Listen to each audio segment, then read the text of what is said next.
This time on Filmmaker, we are looking at Mission Impossible. So far, the series features 6 films over more than 2 decades from 5 directors, with some of the best in the business taking their crack. Based on the popular TV show of the 60s and 70s, this has become one of the highest grossing film series of all time. It's also an excuse for Tom Cruise to do incredibly insane stunts. So let's take a look and count them down from worst to best. Number 6, Mission Impossible 2. The big thing that sets the Mission Impossible series apart are the action scenes. The series does a great job of creating ultra-realistic sequences to put the audience right into the action, or at least usually. In Mission Impossible 2, John Woo goes in a different direction, opting for slow-motion replays and bundles of cuts and edits. In Woo's defense, this was only the second film in the franchise and the formula hadn't been perfected yet, but unfortunately the difference does hurt this film, especially in retrospect. It also hurts that other than Ving Rhames, the team feels disposable even with the Anthony Hopkins cameo, and the story doesn't hook us in. It's all too different and a bit too small. Number 5, Mission Impossible 3.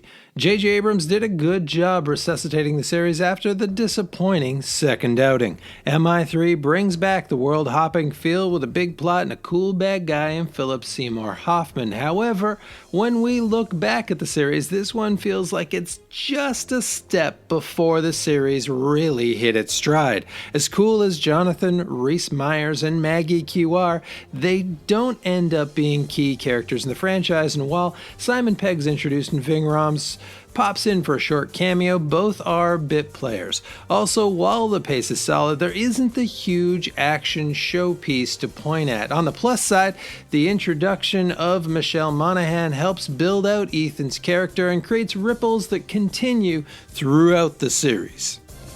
Number 4, Mission Impossible Rogue Nation. Christopher McQuarrie has been a terrific fit for the Mission Impossible franchise, though Rogue Nation's kind of his warm-up film. The high points are amazing. It comes out of the gate with Tom Cruise legitimately hanging onto the outside of a plane during takeoff, and the big showstopper is that insane underwater scene for which Cruise reportedly learned to hold his breath for 6.5 minutes.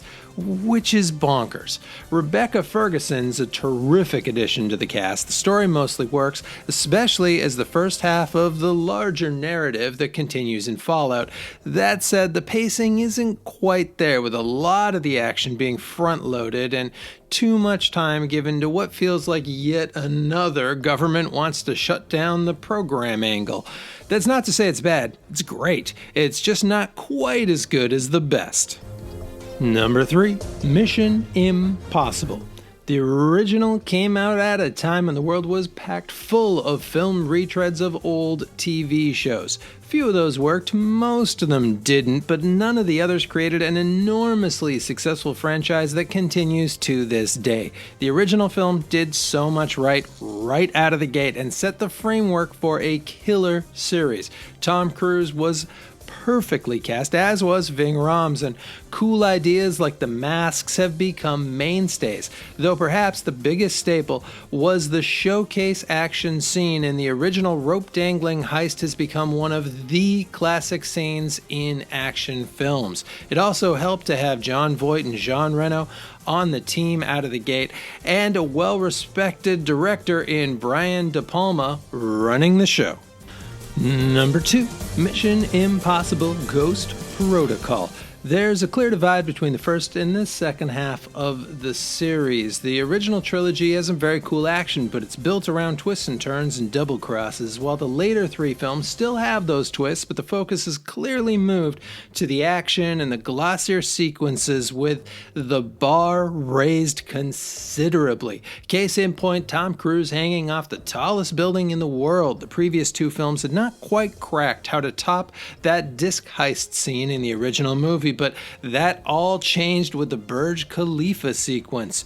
There is an argument to be made that the fourth entry's maybe a little bit too bright, and that's fair, as director Brad Bird brings a kind of cartoony quality to it that feels at times a bit like his work on The Incredibles. And that does show through in the quick pace and the funny moments. Jeremy Renner maybe doesn't quite fit the team, and things sometimes come together a little bit too conveniently, but there can be no arguing that Ghost Protocol holds its film firmly on the gas and that the results are a lot of fun. Number 1, Mission Impossible Fallout.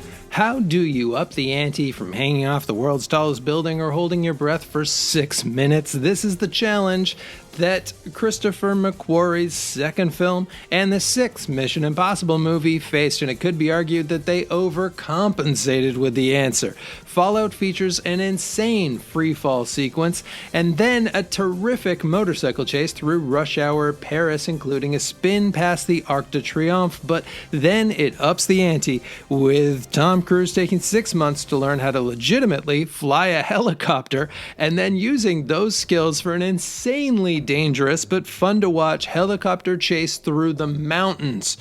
And also, the story works. MI6 takes a page out of Fast Five's book, bringing back every major character from the past in key roles, like a kind of Mission Impossible super team, and then fully establishing a main villain for them to collide with tough henchmen and cool independent arms dealers popping up along the way. It's a lot of stuff packed into a tight narrative, and it works.